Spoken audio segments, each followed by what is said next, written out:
بسم اللہ الرحمن الرحیم۔ اللہم صلی علی محمد النبی الامی وعلی آلہ واصحابہ اجمعین، اما بعد۔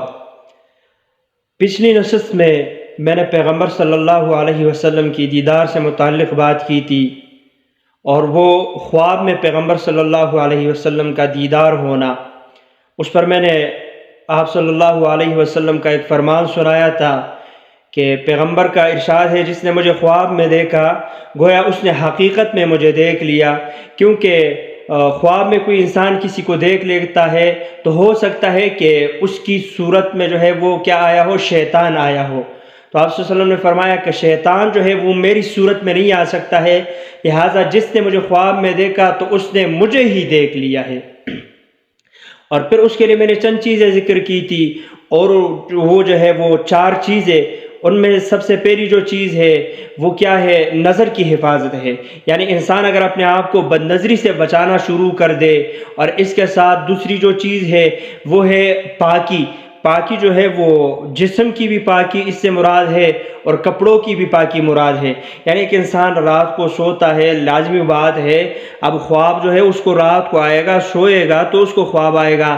تو ہماری ہمارے لوگوں کی زیادہ تر عادت یہ ہوتی ہے کہ وہ جب رات کو سوتے ہیں تو وہ گندے کپڑے وہ پہن لیتے ہیں۔ ان کا رات کو وہ قمیص ہو یا جو شلوار تبدیل کرتے ہیں تو وہ گندے پہنتے ہیں، ناپاک وہ شلوار پڑی ہوئی ہے، کئی مہینوں کی وہ ناپاک پڑی ہوئی ہے، اسی شلوار کو اٹھا کے وہ پہن لیتے ہیں، انہی ناپاک کپڑوں کو پہن لیتے ہیں، اور پھر اتنی بڑی تمنا کرتے ہیں کہ پیغمبر صلی اللہ علیہ وسلم کی دیدار نصیب ہو جائے۔ تو خدا کے بندے، آپ دیکھیں اپنے لباس کو آپ نے گندا کر دیا ہے۔ لباس جسم کے ساتھ لگتا ہے، اس کی وجہ سے وہ جسم ناپاک ہو جاتا ہے۔ تو ایسی ناپاکی میں آپ اتنی بڑی تمنا وہ کیسے کر سکتے ہیں؟ یہ تو آپ بیوقوفی کر رہے ہیں۔ اور صفائی کے بارے میں پیغمبر صلی اللہ علیہ وسلم کے فرامین وہ کہتے ہیں کہ ادا ایمان ہے، اور بعض روایت میں وہ صفائی کو ایمان کا حصہ قرار دیا گیا ہے۔ تو یہ ایمان کا حصہ یا ادا ایمان، یہ صرف دن کو نہیں ہے کہ صفائی دن کو وہ ادا ایمان ہے یا ایمان کا حصہ ہے، رات کو پھر وہ نہ ادا ایمان رہا اور نہ ایمان کا حصہ رہا۔ جس طرح دن کو ہے اسی طرح سے رات کو ہے۔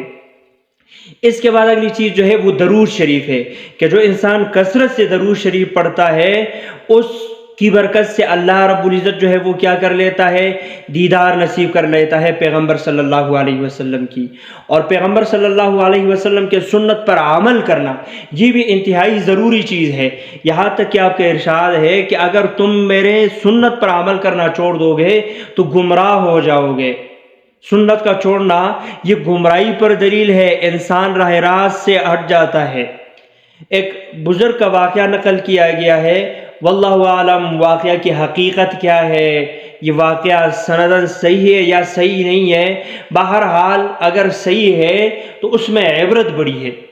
اور واقعہ یہ ہے کہ ایک بزرگ انسان تھا، ایک بڑے عمر کا انسان تھا، وہ کیا کرتا تھا، اس کی عادت تھی کہ وہ درود شریف بہت کثرت سے پڑھا کرتا تھا، اور جب اس کی گنتی وہ 1 لاکھ تک وہ پورا کر لیتا، 1 لاکھ مرتبہ جب وہ درود شریف پڑھ لیتا تو اس کے بعد وہ پیغمبر صلی اللہ علیہ وسلم کو یہ 1 لاکھ پورا کر کے تحفہ بھیجتا کہ میں نے 1 لاکھ وہ درود پڑھ لیا 1 لاکھ مرتبہ، اب پیغمبر یہ آپ کے پاس تحفہ بھیج رہا ہوں۔ تو ایسے کرتے کرتے یہ عمل وہ کر رہا تھا ایک عرصے تک۔ تو ایک عرصے کے بعد اس کو خواب میں پیغمبر صلی اللہ علیہ وسلم کی دیدار نصیب ہوئی۔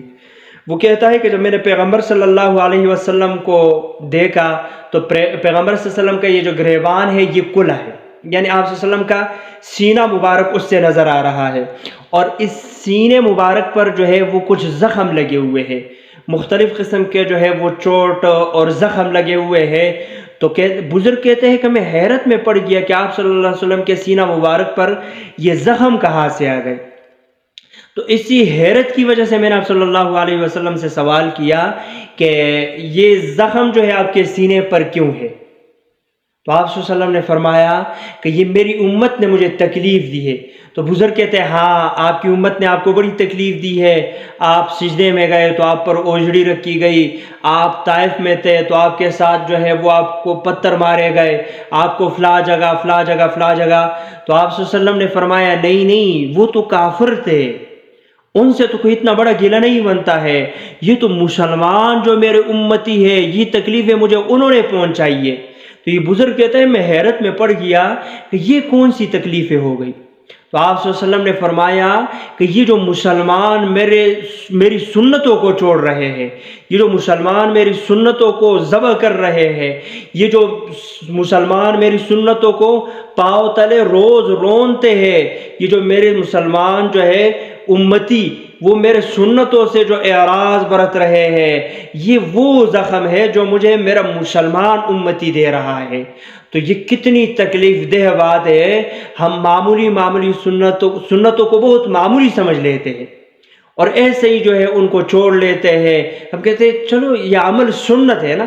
لوگوں کے پاس یہ بھی ایک عجیب بات ہے، ایک عجیب دلیل ہے کہ ان سے کہا جائے اگر آپ یہ کام ایسے کریں تو کہتے ہیں خیر ہے نا، یہ تو سنت عمل ہے، اگر نہ کیا تو کوئی ایسی بڑی بات تو نہیں ہے۔ تو کتنی غلط بات ہے، یعنی سنت کی مسلمان کی نظر میں کوئی اتنی جو ہے وہ حیثیت نہیں رہی ہے۔ وہ کہتے ہیں یہ تو خیر ہے، کوئی بات نہیں، یہ تو سنت ہے، کیا تو کیا، نہ کیا تو نہ کیا، کوئی مسئلہ نہیں ہے۔ بھئی ہم امتی ہے اور ہم اپنے پیغمبر کی سنت کو کیسے جو ہے وہ چھوڑیں گے۔